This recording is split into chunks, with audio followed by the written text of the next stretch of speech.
Hannah Berryhill, also two Hub graduates. He is the grandfather of 8.5 grandchildren, uncle to Jacob Stovall, Kristen Hubbard, and Paige Waters, also attended Hubbertville currently. He was active in duty during 1966 through 1978. He was enlisted in the Army as a private in November of '66. He attended Officer Canadian School and was graduated as second lieutenant in September of '67. He went into the Vietnam as a captain in November 1969 through November 1970. He was a project of engineer in Europe of November 1970. He was in the Alabama Army National Guard from 1978 to 1982. He was the company commander for the C Company 877th Engineering Battalion of Fayette. He was the captain operation officer for the 143rd Engineer Battalion of Athens, where he was the major. He was active in duty in 1978, and in 1991, he was the executive officer of the 54th Engineer Battalion in Germany, where he was the major. He was the director of engineering and housing in Fort Stewart, Georgia, and he was the lieutenant colonel. He was also lieutenant colonel of the Commander 92 Engineer Battalion of Fort Stewart, Georgia. He was the director of facilities engineering, training, and doctor in command as lieutenant colonel, and he was also retired as active duty in 1991 as lieutenant colonel. It is my great honor to welcome Mr. Stovall.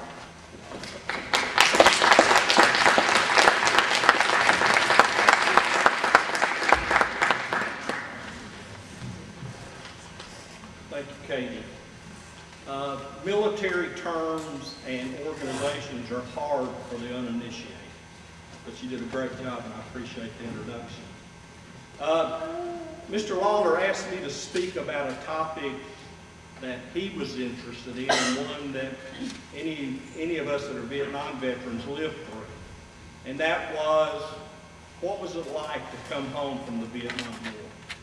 So I'm going to title mine, Welcome Home, the Vietnam War Soldiers, Remembrance of it. This is how we wanted to come home. This is what we understood it would be like when we came home. Amen. Our families would joyously throw their hands open. Our country would love us. They would respect what we did, and they would honor our service. Unfortunately, that didn't happen. And how were we received? It's been a long time ago, and it's been something that that I deal with still. And it's always pulled back when I see people that were vehemently opposed to the war that are still get some measure of respect in this country. There's some Hollywood stars that I still refuse to watch their movies, and I will continue to do that. Do I forgive them for that? Yes. But it will always still be a hurtful part of me. This is what we expected. World War II soldiers had a parade. They had the band. People stood in the streets and cheered. And that's sort of what we expected to do. But what happened, we were vilified by the media. We were vilified by people that were supposedly celebrities and groups that were trying to overthrow our government at the time. And so when we came back, it was one of those things that affected all of the soldiers. We weren't supported. We were called baby killers, murderers. We were spat upon when we came. And the problem is you have to understand, when you came back from Vietnam, you went to California. You got off the airplane to Travis Air Force Base, and then you had to go over and get on the airplane to come to Birmingham. The thing that we were told was take your uniforms off, be unobtrusive, try to get to the planes without anybody knowing that you were soldiers. And I would tell you that has an impact on, and it still has impact on a lot of people today. Of the homeless soldiers that are out the street now, there's probably 150,000 of them. The greatest majority of those are Vietnam War veterans, because we never had closure from a war that we went to fight for our country. And so that was one of the things. So we weren't received the way we wanted to. What kind of issues were we faced? And when I came home, I was happy to see Birmingham, because my wife was there, my family was there, and they did welcome me with open arms. And I came back to the Hubbertville community, and I was welcomed and recognized for what we had done. And I had a chance then to go to the University of Alabama, and I was told by the Army, grow your hair. Don't wear your uniform. Don't tell people that you were a soldier. And so I spent 2 years. There were people that had their midnight candle vigils, and they were not as bad as a lot of the other schools, but there were a lot of people that were there that were opposed to us as soldiers. And so people came back, and you know who they are. They came back, they grew their hair, they grew their beards, and they pretended that they never went, because of the pressure that was put on by the media and by this anti-war group. But you know, we started to heal. People started to realize the problems that it was causing, mental problems, because soldiers face problems when they go. We see things that we don't really even want to remember, but they're there and they're part of us and they change us.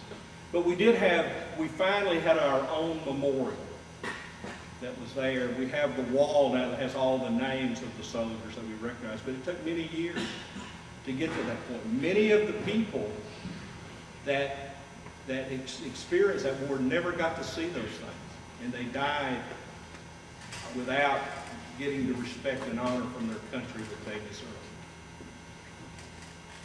And what do we learn? Sometimes I don't think we've learned anything. Because if I look today and I see the anti-war movement, it looks just like when I was in Vietnam, back when I was 22 as a young guy. And I see people, the celebrities, stand up and slam a soldier. And they stand up and do that. And so I sort of feel like, you know, what have we learned? What do we do? Do we have, you know, there's that same bunch that spit on the soldiers that are out there. They burn our flag. They take our country and they drag it down. You know, and so what do we get from that? You know, one of the only ways this country is going to continue to be the country that is we cease those kind of activities. This is one of the things I want you to understand as students. And I agree with Mr. Holly. It's your world. You're the ones who are going to lead it. We're at the place, a few more years, we won't be here. And so America is going to be America based on what you do, what you choose to do, what you care to do. And so these are some of the things I want you to kind of think about.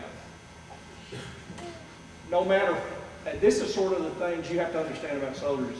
No matter which war soldiers were in, when they came home, they were changed.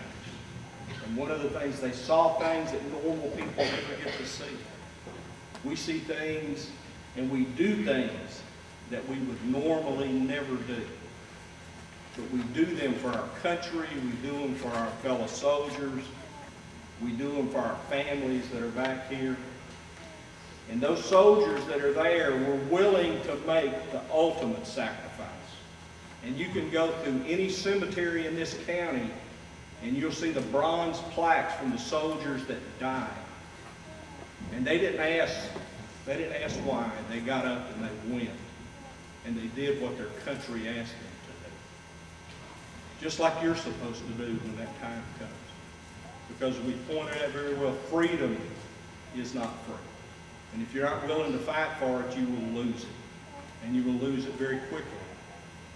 And in my estimation, as an old guy, it takes about one generation to get to that point. what should you do? And this is kind of the thing I want to leave with you, because I'm going to tell you what, coming home from Vietnam was a negative event in my life. Sure was happy to come home though. And I've got, as you heard, I've got 4 great children. I've got 8 grandchildren and one more on the way. And I've had a chance to do things that I never would have done had I not gone in the Army. And I had a chance to be, and still have the chance to enjoy those things. One of the things we didn't read, I do have my PhD in civil engineering. People from Hubbertville can actually get PhDs. They can get college degrees, they can get masters, they can get jobs where they are in charge of thousands of people. And I've had all of those opportunities. But I always remember where I came from. And I'm proud to have come from Hubbertville High School. It is a great place. It's a great place to learn. It's a safe environment compared to a lot of. These are the kind of things that I want you to do. I want you to forget that in America, you can dissent. You can disagree. You don't have to agree with what I say. You don't have to agree with the president. But you have to dissent in a positive way. You cannot destroy other people in the process of your dissent. If you don't like the government, vote them out. And you have a chance to do it. If you don't like what's going to call your congressman, force them to do what they're supposed to do. But you don't take to the street and riot, nor do you blame the soldiers for things that are not their calling, not the things that the decisions they make. When you see it, and this is one of the things I would, and we see some of this, and we're seeing more. If you see a soldier, go tell them thank you. Honor them for their service. Because they're out as your surrogate. They're doing things for you. And so honor them for that. They are paying a very high price to do that. They're not at home with their families enjoying what here. They're out places that you don't want to have to be. So honor them for their service. The National Guard, which you heard I was a member of, now is part of the active force. They go to the war and they give up everything. A lot of them come back and don't have jobs. They leave their families just like the other active duty soldiers do. And they feel a great part. And then when they're back here, they go down and clean up after the hurricanes and any other problems that we have. So honor those National Guard people. One of the things I want you to understand is soldiers don't decide to go to war. Politicians do. The thing that we forgot in Vietnam is the politicians sent the soldiers. We went because we're loyal American citizens and we do what our government asks us to do. But you don't have wars that the politicians don't create them and call us to go serve and do that. I want you to understand American history. Study your history. If you don't study it, you're going to lose it. Because I can sit here and we can probably talk with the majority of the class and you have not been exposed to this great wealth of history that we have. Mr. Holly talked about his family from the Civil War.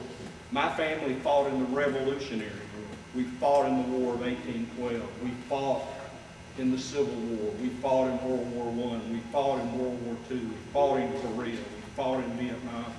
And we're fighting in Iraq right now. I mean, we do that. We serve. We care about that. You need to understand. Study the doggone Constitution. Love the Constitution. It's the best document that's ever been created for government. Do not lose it. Don't allow it to get away from you. Like I said, I'm going to be old pretty soon. But I may not be here. I won't be able to tell them. I teach my grandkids the Constitution. I teach them American history because I want them to know it. The other thing I want you to do is I want you to love this country. I want you to stand up when we do the national anthem. And when you stand up for the national anthem, you stand at attention and put your right hand over your heart. And I'm going to tell you, I'm disappointed to see a lot of you had your hands in your pockets and you were looking around. It starts there. So when you do that, when you say the Pledge of Allegiance, stand up like you mean it. Say it. And be proud that you're an American. That's the way we have to do it. again, I get emotional. And I hope and pray that I'm emotional till the day I die about this country. And I'm turning it over to you, because you're the ones who are going to make the decisions to step forward and do what needs to be done for this country to continue. Thank you very much. I certainly appreciate being here.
Wise perspective. Here is a lady whose husband spent 28 years in the United States Marine Corps. During this time, he did 2 tours of Vietnam. She will tell us of some of the hardships placed on the wives who were left behind during their husband's service to our country, both during wartime and in time of peace. Here is Ms. Jim Hyde.